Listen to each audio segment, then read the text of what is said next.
இந்த 2026 நிறைய பேத்தோட எண்டு கார்டுக்கான ஒரு வருஷமா தான் அமைஞ்சிருக்குது. இப்போ ஸ்ட்ரேஞ்சர் திங்ஸ் சீசன் 5 முடிஞ்சிருச்சு. அடுத்து தி பாய்ஸ் அதுவும் சீசன் 5 முடிய போகுது. அது மட்டும் இல்லாம தளபதி விஜயும் சினிமாவை விட்டு போக போறாரு. இது எல்லாமே இந்த வருஷத்துல தான் நடக்க போகுது. இந்த வருஷமே நிறைய பேத்தோட எண்டு கார்டுக்கான ஒரு வருஷமா இருக்குது. இன்னும் எத்தனை பேத்த காவு வாங்க போதோ இந்த செவுரு அப்படிங்கிற மாதிரி தான் இந்த 2026 இருக்குது. பொறுத்திருந்து பார்ப்போம் அடுத்தடுத்து யார் யாரு இந்த வருஷத்தோட காலியாக போறாங்கன்னு. சரி, அதை ஒரு பக்கம் வச்சுட்டு இப்போ ஸ்ட்ரேஞ்சர் திங்ஸ் சீசன் 5 3 வால்யூமோட முடிஞ்சிருச்சு. 9 வருஷ பயணம் இனிதே நிறைவடைந்து விட்டது. உங்களுக்கு இந்த வால்யூம் 3 எப்படி இருந்துச்சுங்கிறத இப்பயே கமெண்ட்ல சொல்லிருங்க. நம்ம இந்த சீசன் 5 பத்தி டோட்டலா பாத்துருவோம். இந்த வால்யூம் 1 பாத்துக்கிட்டீங்கன்னா சீசன் 4 நடந்து 2 வருஷம் கழிச்சு நடக்கிற மாதிரி தான் காமிச்சிருப்பாங்க. இந்த 2 வருஷத்துல அவங்க நிறைய தடவை வெக்னாவை கொள்றதுக்கு ட்ரை பண்ணிட்டு இருப்பாங்க. அதுவும் இந்த ஆர்மி காரனுங்க வந்துட்டு அப்சைட் டவுன்லயே ஒரு லேபை வச்சு ரன் பண்ணிட்டு இருப்பானுங்க. அங்க போகக்கூடிய அந்த டிரான்ஸ்போர்ட்ல இவங்களும் ஏறி உள்ளார போய் ஒவ்வொரு ட்ரைலா பாத்துட்டு இருப்பாங்க. ஆனா வெக்னா கிடைக்க மாட்டான். அதுலயும் ஹாப்பர் வந்துட்டு உடம்புலயே பாம்பை கட்டிக்கிட்டு வெக்னாவை பார்த்தா கட்டி பிடிச்சி செத்தரலாண்டா அப்படின்னு தான் மனுஷன் சுத்திட்டு இருப்பான். இவருக்கு என்ன ஆசைன்னு தெரியலங்க. போய் செத்தர்றான்னே சொல்லிட்டு இருக்காரு. ஆனா உயிரோட வந்துடுறாரு.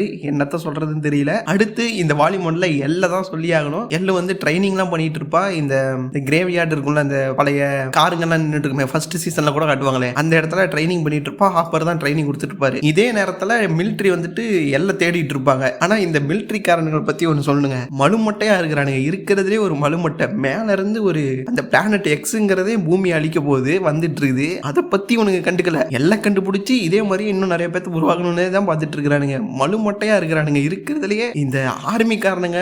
இவனுக்கு என்னடா இந்த வேலை, ஹோட்டலுக்காரங்க நமக்கு தான்டா சண்டை, இவன் எங்கடா என்னடா பண்றான் அப்படிங்கிற மாதிரி தான் இருந்துச்சு.